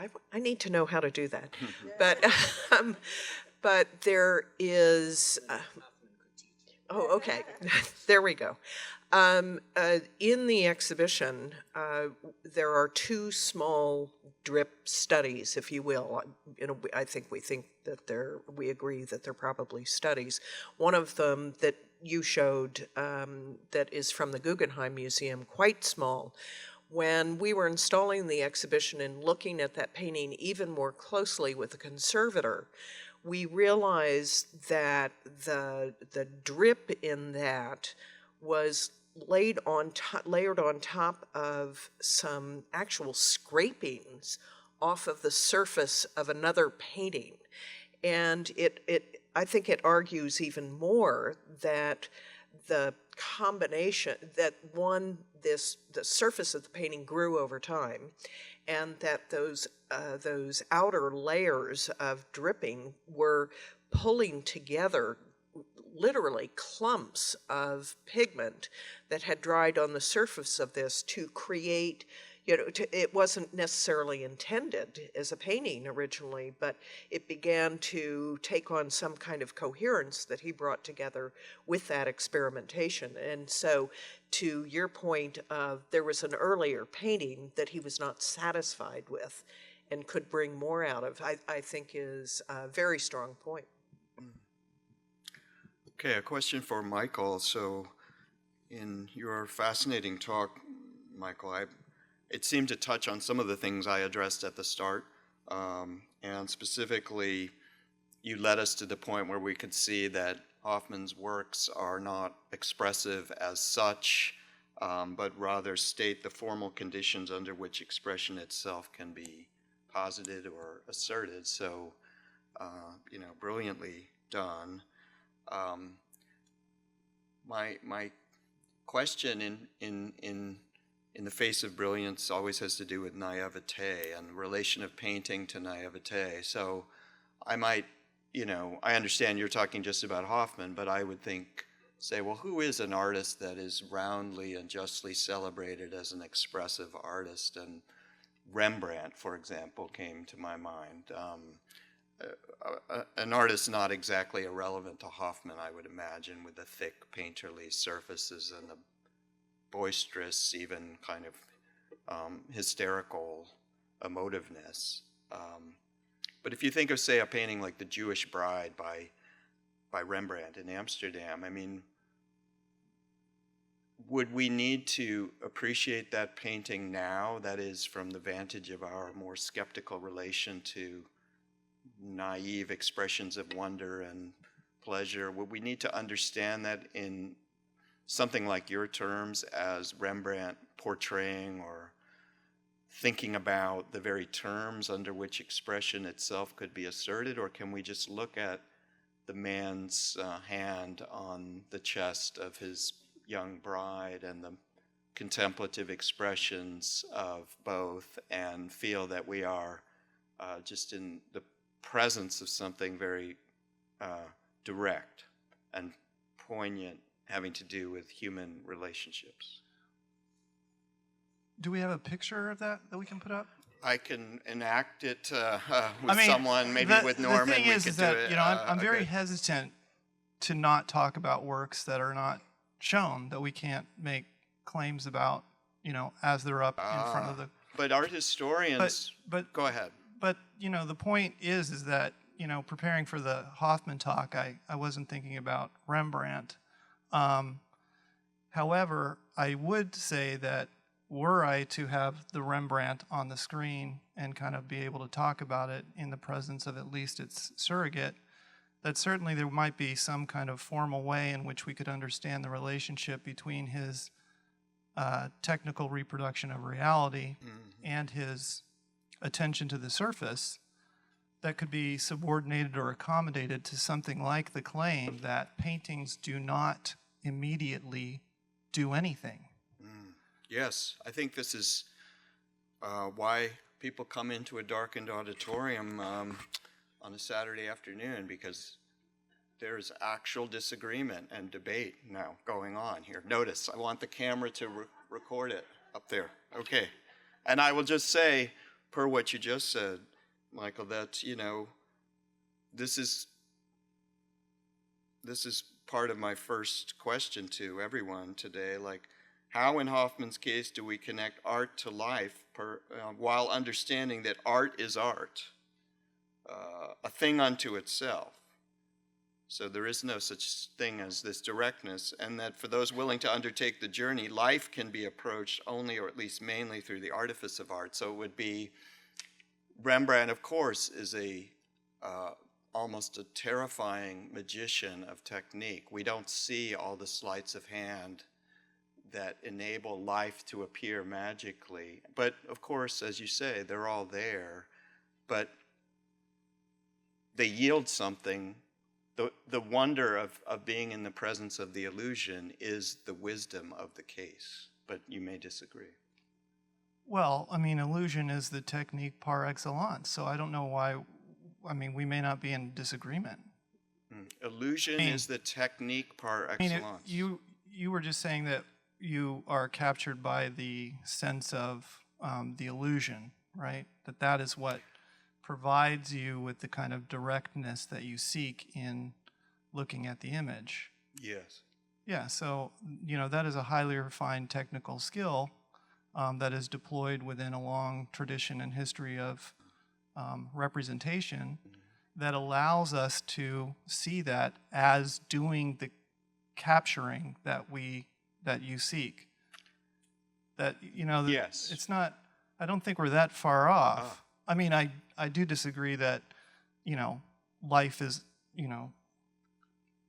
sort of can be approached only through the artifice of art. I mean, that doesn't seem to me to be a good way to think about life or art.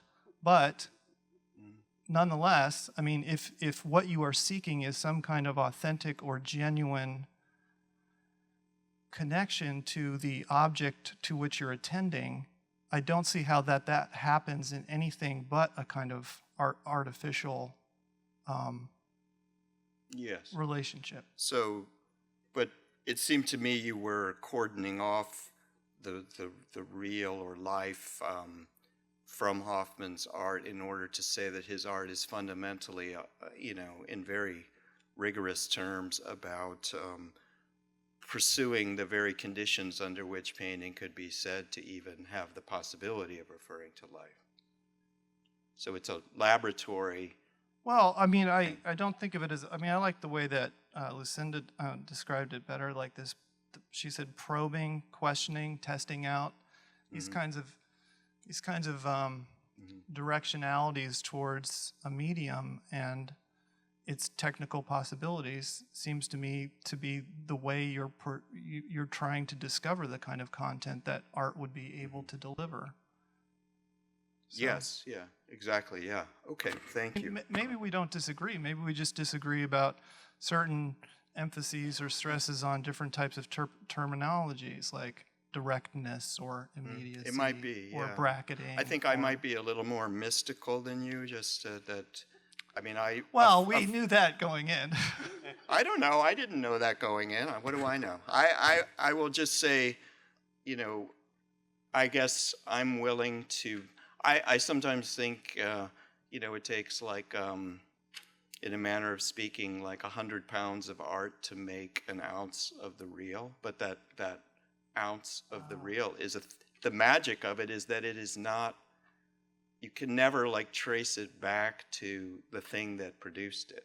It is the sense of life that a work of art gives, whether it's Rembrandt or Hoffman, is finally a thing that is made possible by the art. It could only happen by virtue of the art, but Yeah. it is not the art. That's the miracle. That's the mystic. That's the trick. Yeah. That's the hallucination, which is A kind of it's naive. excess. I'm sorry? A kind of excess. Yes, but it is the it's the rabbit out of the hat, and it's like how did that do? And though we can go backstage and find out how the magician did the trick, maybe that's a lesser wisdom than simply naively marveling at the wonder, which is not a judgment of your talk as against what I'm saying. It's just to think about, again, presence. How did they do? How is it possible to think in those terms without just being gullible? I think is the question, and it's again building off my deep valuation of Michael's talk, which is beautiful. All right, last question is for Ellen. So here we are in Berkeley, and I was just fascinated by this story of Mercedes Carl's Matter and extraordinary archival stuff, bringing us into the kind of lived experience of Hoffman in the 30s. And, it was a species of that old-time kind of wonder that I'm talking about, where it's like, oh, that's what it was like then and there. Not dissimilar to the frisson I got when Michael was talking about the flat array of art materials in Hoffman's studio. It's a similar kind of thing. Oh my God, that's how it was. But so here's my question to Ellen. It's like, we're in Berkeley, so when I was a young man, I would read T.J. Clarke's book, Farewell to an Idea, which had 2 chapters about abstract expressionism, and one is called In Defense of Abstract Expressionism. But the defense takes the form of a very severe critical judgment of it, and I'll paraphrase it by quoting Clarke directly. A good Hoffman is tasteless to the core. And he goes on to talk about all the ways it is vulgarity personified: the bright palette, the kind of stucco-like applying of paint, the big kind of Sturm und Drang titles.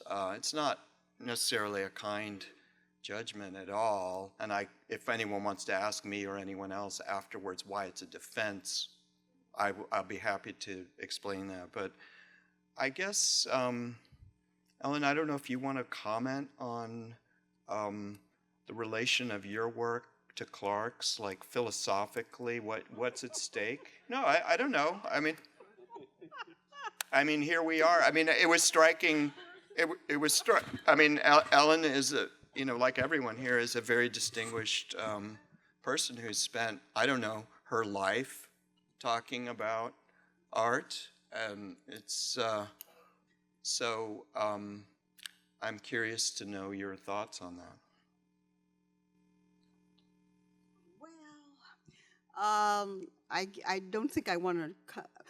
The relation of my work to Clarke's is that we come from a completely different point of view. I guess Mm-hmm. I guess we could say that.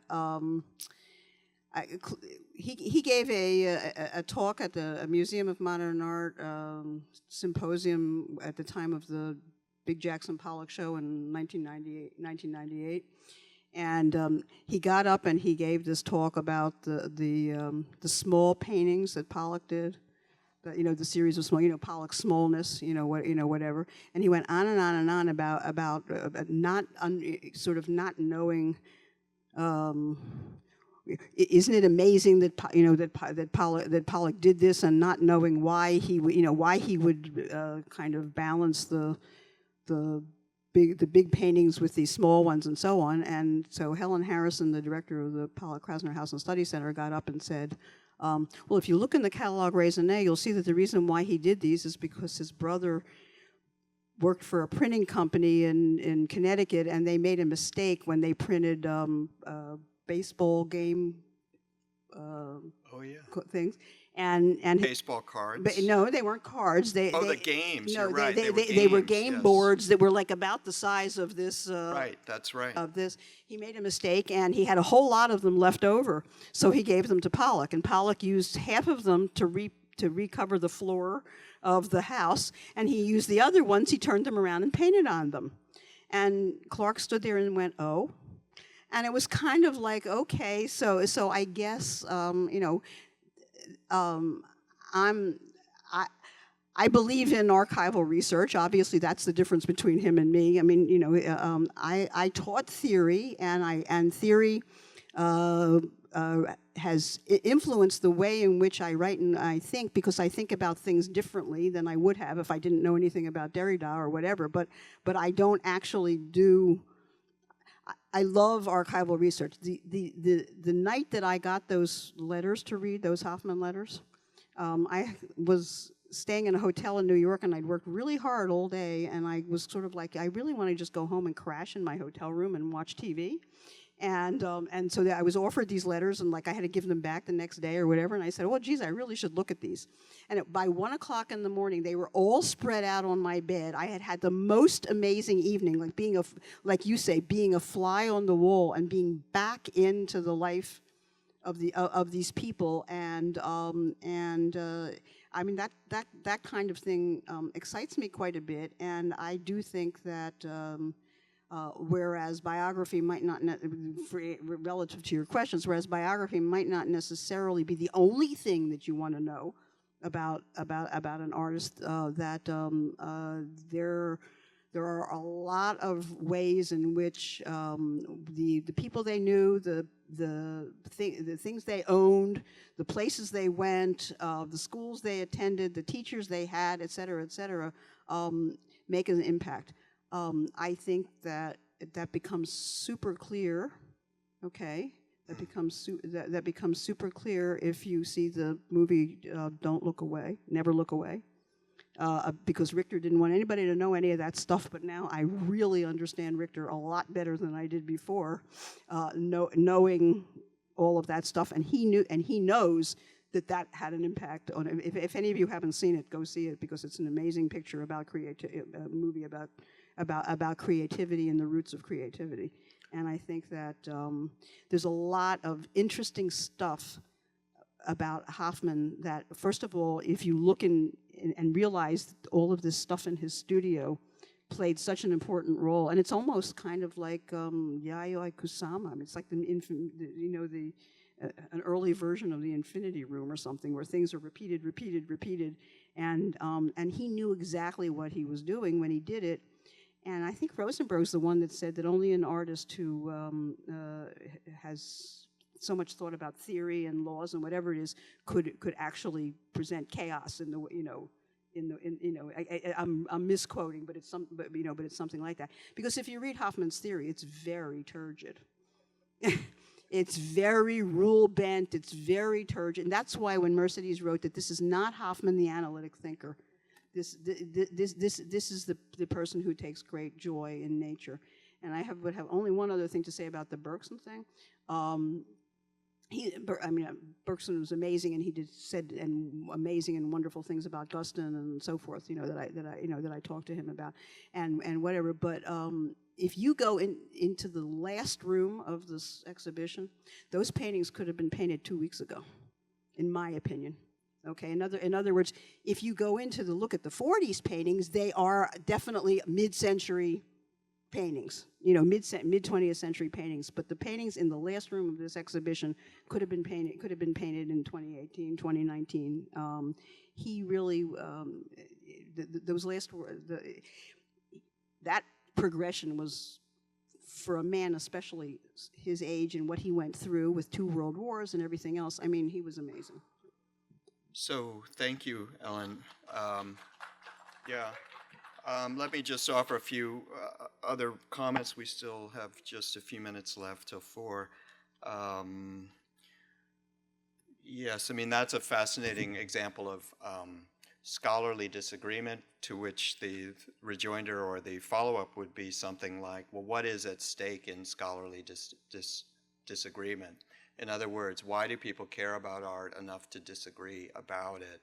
And what is at stake in that beyond just a kind of private and highly specialized dialogue? That's a topic unto itself. I'm sure both T.J. Clark, who taught here at Berkeley for many years, and Ellen would feel that there's nothing less than a whole philosophy of life, of history, at stake in these kind of questions, which are then transmitted to respective bodies of students and so on, and create consciousness in the world. Just on Ellen's last point, and this is a question for everyone in closing, would be, yes, you were saying these pictures look like they could have been, some of them look like they could have been painted 2 weeks ago, which invites me back to my premise about what do these pictures look like now? And what does it mean for us now to look back on or re-encounter these pictures from another moment where notions of expression and passion and directness, as Meyer Shapiro and others were all about, and as Hoffman himself articulated, were much more au courant. Now we're looking at them, and to some extent, it might be, we might get it completely, but we might also think now, and I'll put this provocatively, but I don't think it's too wrong. I come from Silicon Valley. I had a nice, always pleasurable drive up 880 today. I would say in Silicon Valley, maybe they say it up here, everyone is an artist. Now that's stupid to say that, but that's what everyone says. And the point is, you can buy all kinds of pictures on the internet, or at least look at them, that have a kind of abstract pizzazz and so on. What does it mean to look at Hoffman's work now, in the era when presence is a commodity, is basically a kind of useless, no stakes card that one plays in the various spheres of the neoliberal culture? So I'm curious about how into what world have these paintings come, and how do they look thereby? Norman? Yes, I don't think of the world as homogeneously as that. I think of it in terms of individual responses, and I know that certainly there's some people who could look at a Hoffman or even a Rembrandt and not be moved, and that it takes a certain kind of sensitivity, education, exposure, I think would be better, to engage. I wouldn't even say appreciate, because that's a dangerous word, but engage the picture.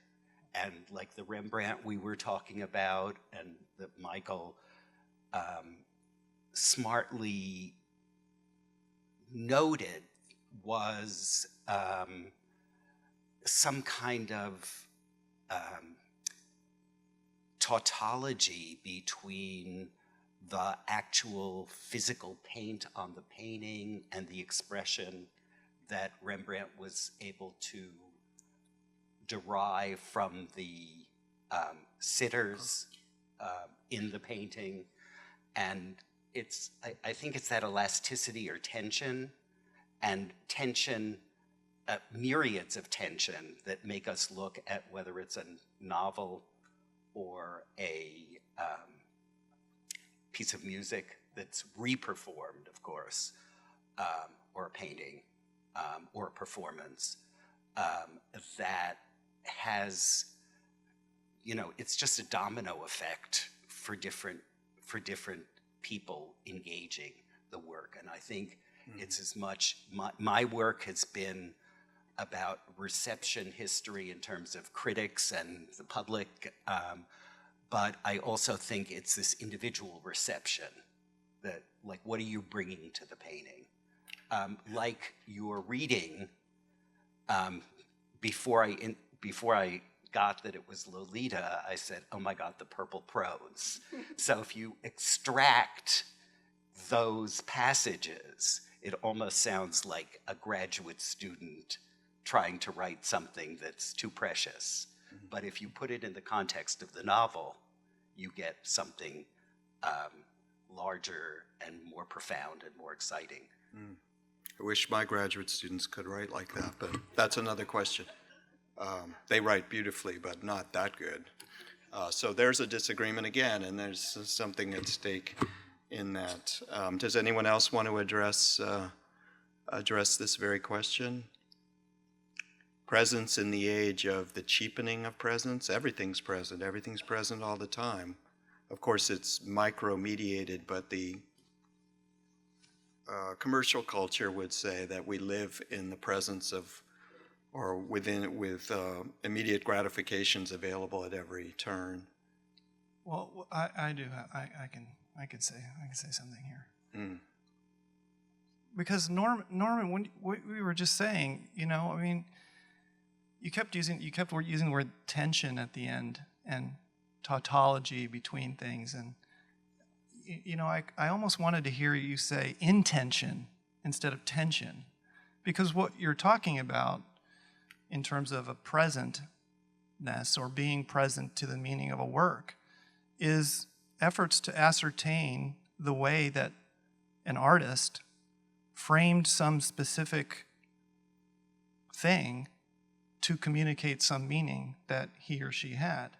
And so your efforts at trying to understand that and to engage with it in terms of the way that it is presented to you is an attempt to understand someone else's meaning, which is just another way of saying trying to understand someone else. So, like, for instance, when Alex was reading the passage, some of those words came across, or some of the words could come across as powerful, but only because there's a certain temporalization of the voice within the whole structure of the novel that allows those passages to stand forth as powerful as they do. And that's the kind of thing that I was trying to do with the Hoffman, this is how the mechanics of painting work. It's a kind of reduction of that kind of idea.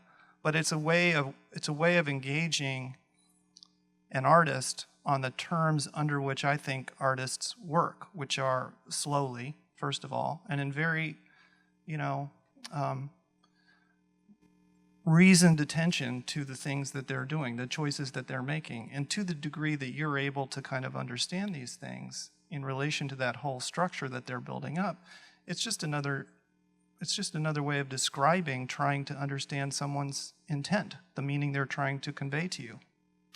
Okay, thank you, Michael. Yeah, I think we have to, it's right at 4 o'clock now. You guys continue your conversation. Please join me in thanking our speakers. And also, please feel free to come up here and address your questions to them. Thank you so much.